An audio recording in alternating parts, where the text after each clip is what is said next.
ওকে, আমি কিন্তু 'দি ব্যাডেটস অফ বলিউড' সিরিজটা পুরো দেখে শেষ করলাম একেবারেই। আর এটা কিন্তু তোমরা সবাই জানো, এটা কিন্তু শাহরুখ খানের ছেলে আরিয়ান খানের কিন্তু প্রথম ডেবিউট সিরিজ। আর বিশ্বাস করো ভাই, তোমরা যদি এই সিরিজটা দেখো না, তারপরে গিয়ে বুঝতে পারবে যে হ্যাঁ, আসলেই শাহরুখ খানের ছেলে আরিয়ান খানই। এটা বলার কারণ তার ভেতরে এমন ট্যালেন্ট, সে আসলে জানে পাবলিকের মাইন্ড কি চায়, আমি কি দেখালে পাবলিকরা খাবে। বিশ্বাস করো ভাই, মানে অডিয়েন্সদের সে এমন ভাবে এই সিরিজে টেনে আনবে না, যারা যারা সিরিজের শুধু একটা এপিসোড দেখা শুরু করবে তারা একেবারে দেখে শেষ করবে। কেন এটা বলছি, তোমরা সবাই এই ভিডিওটা শেষ পর্যন্ত থাকো, তাহলে বুঝতে পারবা। দেখো, এর যদি আমি কাস্টিং এর কথা বলি, তাহলে কিন্তু কাস্টিং এ তোমরা অবশ্যই জানো বড় বড় তারকারা আছে, যেমন লর্ড ববি দেওল, লাকসাই, রাঘব, কারণ জোহান, বাদশাহ, এরকম। কিন্তু ভাই, কাস্টিং এর থেকেও বড় এখানে ক্যামিও। বিশেষ করো, তোমরা আজ পর্যন্ত কোনো সিরিজে বা কোনো সিনেমায় এরকম ক্যামিও, সিনেমায় তো কখনো সম্ভবই না, কোনো সিরিজে এরকম ক্যামিও কখনো তোমরা দেখোনি। প্রায় 40 থেকে 45টা ক্যামিও,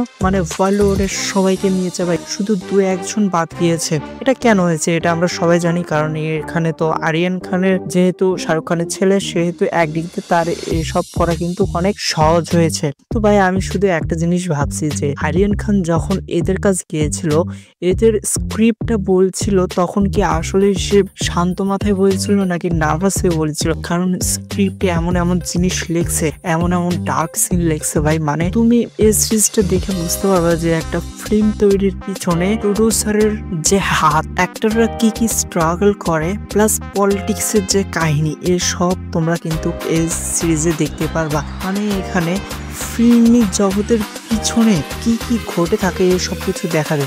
তোমরা কিন্তু ট্রেলার দেখেই বুঝে গেছো যে লাকসাই সে কিন্তু আসমান হিসাবে, আর ববি দেওল কিন্তু অজয় তরওয়াল হিসাবে এখানে থাকবে। আর এখানে তোমরা প্রথম থেকে ট্রেলার কাহিনী দেখে আছো যে আসমান সে দিল্লি থেকে মুম্বাই এসেছে হিরো হওয়ার জন্য, কিন্তু সে হিরো হতে ধরে অনেক কিছু স্ট্রাগল করে। প্লাস এখানে প্রডিউসার যারা, তারা কিন্তু তাকে বিভিন্ন ভাবে ঝামেলায় ফেলে। প্লাস এখানে কন্ট্যাক্টের একটা কাহিনী আছে, তোমাদের আমি স্পয়লার দিতে চাচ্ছি না।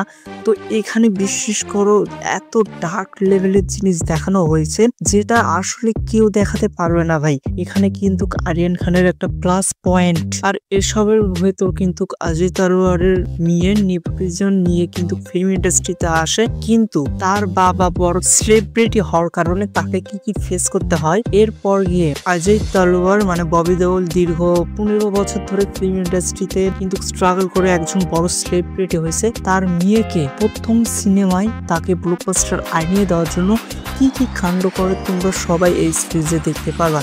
বিশেষ করো ভাই, এখানে এতটা পরিমাণ ডার্ক জিনিস দেখানো হয়েছে, বিশেষ করে লাস্টের এপিসোড দেখে আমার তো মাথায় ঘুরে গিয়েছে ভাই। বিশেষ করো, লাস্টে গিয়ে এমন একটা টুইস্ট দিয়েছে না, যেটা যদি আমি তোমাদের এখনই বলি, তোমাদের সিরিজটা দেখারই মজা নষ্ট হয়ে যাবে। মানে এই সিরিজে মোট 7টা এপিসোড আছে, আর প্রত্যেকটা এপিসোডের রানিং টাইম 40 থেকে 45 মিনিটের ভেতর। তোমরা চাইলে একেবারে এটা দেখে শেষ করতে পারো। তবে হ্যাঁ, আমি যে বললাম লাস্টে যে টুইস্ট, এটা যদি আমি বলে দেই তোমায়, তাহলে এটা একটা হিউজ পরিমাণ কিন্তু স্পয়লার হয়ে যাবে, তোমার মজাটা একদম নষ্ট করে দেবে। কারণ শেষের টুইস্টে এতটা পরিমাণ ডার্ক, এতটা পরিমাণ ভাই, মানে কি বলবো, বলার মতো কিছুই নেই। এটা যে আরিয়ান খান যে স্ক্রিপ্টটা নিয়ে যখন ববি দেওল বা লাকসাই বা শাহরুখ খানের কাছে গিয়েছিল, তখন যে আসলে তাদের কিভাবে এটা বলেছিল ভাই, আর তারা যে কেন রাজি হয়েছিল, এটা সত্য আমি জানি না। বিশ্বাস করো, এতটা পরিমাণ ডার্ক জিনিস দেখাইছে,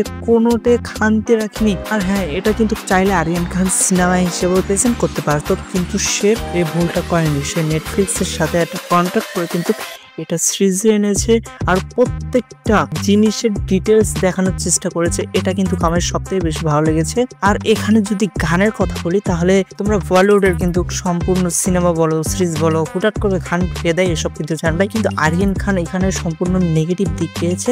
তার কিন্তু প্রত্যেকটা গানের সাথে স্টোরির মিল পাবা তোমরা। হ্যাঁ, তোমরা ঠিকই শুনেছো, এখানে একটা গানও তোমাকে বোরিং করবে না, সবগুলো গানে একদম সুপার টুপার হিট। প্লাস এখানে স্টোরিগুলো ভাই মারাত্মক লেভেলের, তোমায় পুরো গুজবাম্প আনে দেবে। বিশেষ করো আমি এই সিরিজটা একদম ভরপুর এন্টারটেইন পেয়েছি। পার্সোনালি এটা আমায় অনেক সুন্দর লেগেছে, তাই আমি যদি একে রেটিং দিতে চাই তাহলে আমি দেবো 5/4। এক মাইনাস করলাম কারণ এই সিরিজের কয়েকটা দিকে একটু নেগেটিভ পয়েন্ট আছে, কিন্তু এই সব কিছু বাদ দিলে জাস্ট ওয়াও, এটা ছাড়া আর কিছু না ভাই। বিশেষ করো it's really fucking good series. ইংরেজি একটু ভুল হইলে মাফ করে দিও, এটা কিছু না। তো তবে যাই হোক, আমি তোমাদের সাজেস্ট করবো তোমরা 100% এটা দেখে এসো ভাই। সত্য করে বলছি, এটাই তোমার ভরপুর লেভেলের এন্টারটেইন পাবা। আর তোমরা কে কে এ পর্যন্ত ভিডিওটা দেখেছো তাদের আমি একটা কথা বলে দেই যে আরিয়ান খান কিন্তু ভাই বিশ্বাস করো বলিউডের কিন্তু নেক্সট কিং খান হতে যাচ্ছে ডিরেক্টরের ভেতর। আর ডিরেক্টিংটা এতটা পরিমাণ বেস্ট, আমি কি বলবো। এই ডিরেক্টিংটা দেখি তুমি বুঝতে পারবা, হ্যাঁ এটা শাহরুখ খানেরই ছেলে ভাই। তার ভিতরে একটা ট্যালেন্ট আছে যেটা সে এই সিরিজে কিন্তু আমাদের দেখিয়ে দিয়েছে। তো তোমরা কে কে এ পর্যন্ত ভিডিওটা দেখছো অবশ্যই কিন্তু ভিডিওতে লাইক করে যাবো। আর ভিডিওর কিন্তু সাবস্ক্রাইব বাটনে যে করে হোক, এখন লাতে হোক, ঘুরে হোক, জুতার বাড়ি দিয়ে হোক, আমি কিন্তু সাবস্ক্রাইব বাটনে তোমাদের টিপা দেখতে চাই। তো তোমাদের সাথে দেখা হবে নেক্সট একটা ভিডিওতে। আর তোমরা কোন কোন সিনেমার রিভিউ চাচ্ছ সেটা আমাকে কমেন্টে জানিয়ে দিও। তো আজকের ভিডিও এই পর্যন্তই, তোমাদের সাথে দেখা হবে নেক্সট একটা ভিডিওতে। Good bye.